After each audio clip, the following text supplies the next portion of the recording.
particularly relevant to people who are doing really well, who life is good, they're very successful, and so on. And so it's no surprise that in our culture, a lot of people who have been doing very well have felt, I don't really need it. It's not for me. Maybe for the other guy, but not for me. And this is particularly ironic because, in a weird way, my former colleague at the American Enterprise Institute, Michael Novak, used to say, man does not live by bread alone, but you have to have bread to know that. In other words, it's only when you achieve a certain degree of comfort and even affluence that you recognize that material gain, wonderful though it is, does have its limits. It doesn't satisfy all human aspirations. It leaves a certain kind of a vacuum.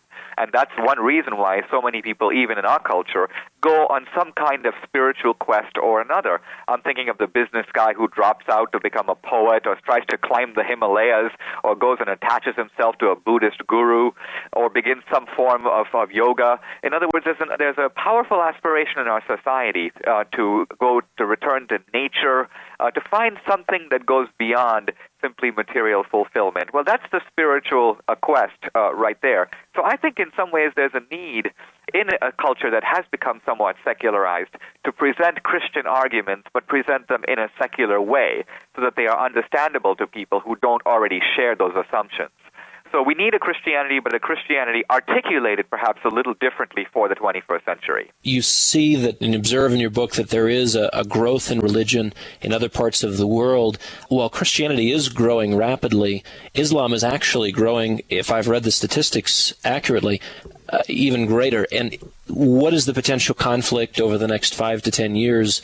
Clearly, there's peaceful factions, but still some room for overlap and conflict between these two powerhouses of faith, Islam on the one hand and Christianity on the other. Both are growing pretty rapidly. We don't see it. It's partly because we don't live in the right neighborhood, so that most of us have one foot or both feet in secular culture.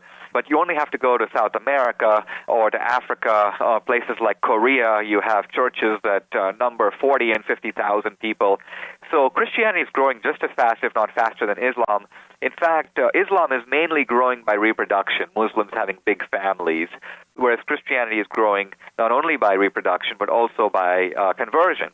Now, this may, for some people, signal a huge clash looming between the two. There have certainly been conflicts. Particularly, there are several African countries. Interestingly, Islam came to Africa quite early. Christianity has taken longer to get a foothold in Africa. But there are African countries today, like Nigeria, which had about 1% of its population as Christian 100 years ago, and today have 40% or 50% of its population as Christian. So the Christians and Muslims are now about equally divided, and that does create some political clashes between the two groups.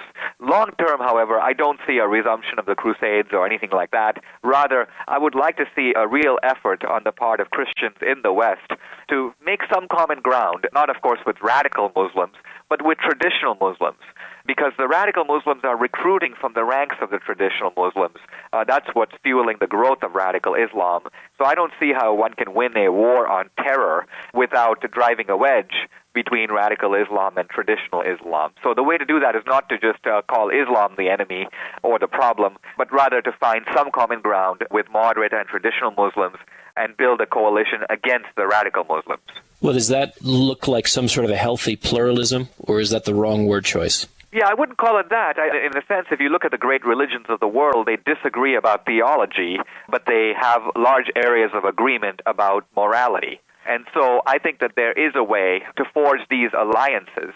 And there are alliances that you're forging not out of just ecumenical goodwill. You're forging them out of political necessity. You know, the war on terror has been fought as a military campaign. And I think that that part has been necessary, but it's insufficient. You can't win just by winning in Iraq. But ultimately what you have to do, because there are secular dictatorships throughout the Middle East, and they are provoking resistance among Muslims. The radical Muslims are taking advantage or exploiting that and saying, look, you know, this is what the West wants to do. They want to install these secular despots to destroy Islam from within. I would like to see Iraq succeed, not only because of its strategic importance, but because we've never really had a pro-American Muslim democracy in the Middle East.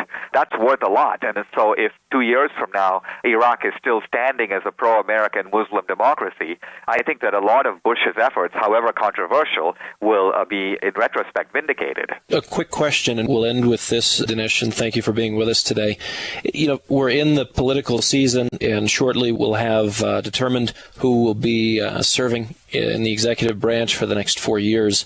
For a young American, for any American, what is the point of influence we should be looking at? Where should we be getting involved? What are some action points that you would suggest, given the turning of the tide in the economy and the financial world, given the change in office in Washington, and some of the changes we're seeing legislatively with the consolidation of power in Washington, D.C.? Is there anything that we should be doing or being involved with as patriotic Americans? Well, I think that this is going to be a time to the government to be accountable, because I think this is a kind of one of those fulcrum or turning points in American history where we might see a mandate for the Democrats, but a mandate for what? Is it a mandate? In a sense, Obama's campaign, which is focused on change, is content-free, because change can mean anything. You can move to the left, you can move to the right, you can stay resolutely toward the center.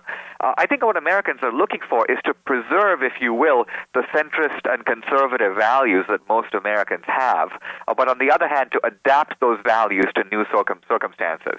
So, for example, if financial markets have run amok and need some regulation, okay, but let's do that in a free market way. Let's do that in a way that protects private property. Let's do that in a way that preserves the idea of risk and accountability. So I don't think people are looking for a massive government takeover of the economy. I don't think people have more confidence that politicians are going to be better in managing our economy than guys on Wall Street. So I think it's going to be a big challenge if the Obama people, if they come into power and if they move in that direction, they could be making the same blunder that Clinton made when he came in 1992 and started trying to do gays in the military, and the whole thing blew up in his face. So I think it's going to be partly a matter of what the government does, but I think the American people should hold their feet to the fire. Well, thank you for joining us, Dinesh. Thank you very much for having me on the program, guys. You've been listening to the McAlvany Weekly Commentary. Now, I'm Kevin Orrick, along with David McAlvany, and our guest today, Dinesh D'Souza.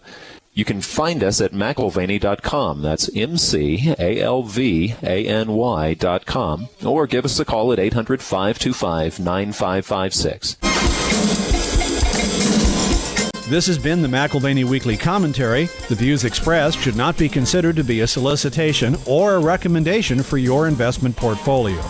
You should consult a professional financial advisor to assess your suitability for risk and investment. Join us again next week for a new edition of the McAlvany Weekly Commentary.